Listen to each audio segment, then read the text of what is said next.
தினகரனுக்கு okay, ஆனா ஓபிஎஸ்க்கு no. Edappadi Palaniswami OPS பெயரை கேட்டாலே ஏன் அத்தனை கோபம்? இதுதான் காரணமா? டிடிவி தினகரன், ஓபிஎஸ் உள்ளிட்டோரை மீண்டும் அதிமுகவில் இணைக்க முடியாது என கூறி வந்த அதிமுக பொதுச் செயலாளர் எடப்பாடி பழனிசாமி, டிடிவி தினகரனை மட்டும் அதிமுக கூட்டணியில் இணைத்த நிலையில் ஓபிஎஸ்க்கு ஏன் மறுக்கிறார் என்பதை பார்க்கலாம். அப்படி ஓபிஎஸ் மீது அவருக்கு என்ன கோபம் என்பதையும் தெரிந்து கொள்ளலாம். முன்னாள் முதல்வர் ஜெயலலிதா மறைந்த பிறகு அதிமுகவில் கடும் உட்கட்சி மோதல்கள் ஏற்பட்டன. இதன் காரணமாக வி.கே. சசிகலா மற்றும் டிடிவி தினகரன் ஆகியோர் கட்சியிலிருந்து வெளியேற்றப்பட்டனர்.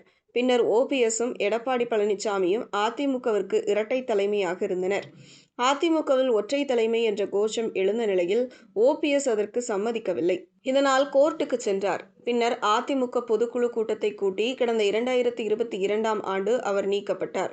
அவரது ஆதரவாளர்களான வைத்தியலிங்கம், மனோஜ் பாண்டியன் உள்ளிட்டோரும் நீக்கப்பட்டனர். இதையடுத்து எடப்பாடி பழனிசாமி கட்சியின் முழு கட்டுப்பாட்டையும் கைப்பற்றி அதிமுகவின் பொதுச் செயலாளராக ஆனார். வெளியேற்றப்பட்டவர்களில் டிடிவி தினகரன் மட்டும் தனி கட்சியாக அம்மா மக்கள் முன்னேற்ற கழகத்தை தொடங்கினார்.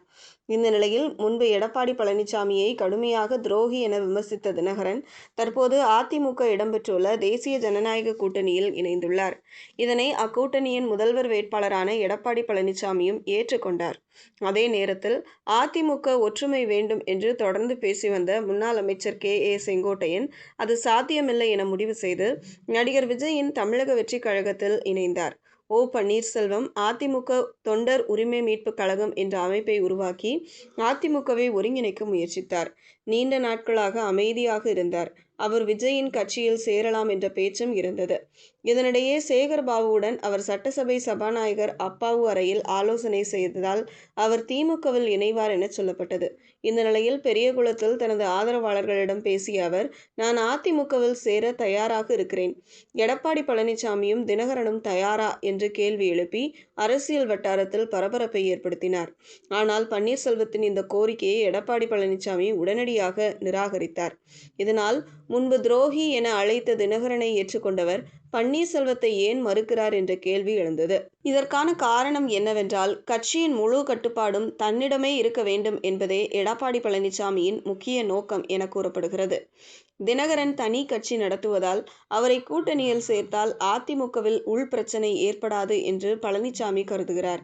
ஆனால் எந்த கட்சியும் தொடங்காத ஓ. பன்னீர்செல்வத்தை மீண்டும் அதிமுகவில் சேர்த்தால் இரட்டை தலைமை பிரச்சனை மீண்டும் எழும் என்று அவர் அஞ்சுகிறார் என்கிறார்கள். மேலும் நீதிமன்றம் மற்றும் தேர்தல் ஆணையத்தை அணுகியதும் கட்சி அலுவலகம் தொடர்பான பழைய சம்பவங்களும் பன்னீர்செல்வம் மீது எடப்பாடி பழனிசாமிக்குள்ள கோபத்திற்கு காரணமாக உள்ளன. அதனால்தான் தினகரனை கூட்டணியில் ஏற்றுக்கொண்டு பன்னீர்செல்வத்தை புறக்கணிப்பதாக அரசியல் வட்டாரங்கள் தெரிவிக்கின்றன. தினகரன் கூட்டணியில் இருப்பதால் தென் மாவட்டங்களில் உள்ள வாக்கு வங்கி பாதுகாக்கப்படும் என்றும், இனி பன்னீர்செல்வத்தின் ஆதரவு அவசியமில்லை என்றும் எடப்பாடி பழனிசாமி கருதுவதாக அதிமுக வட்டாரங்கள் கூறுகின்றன.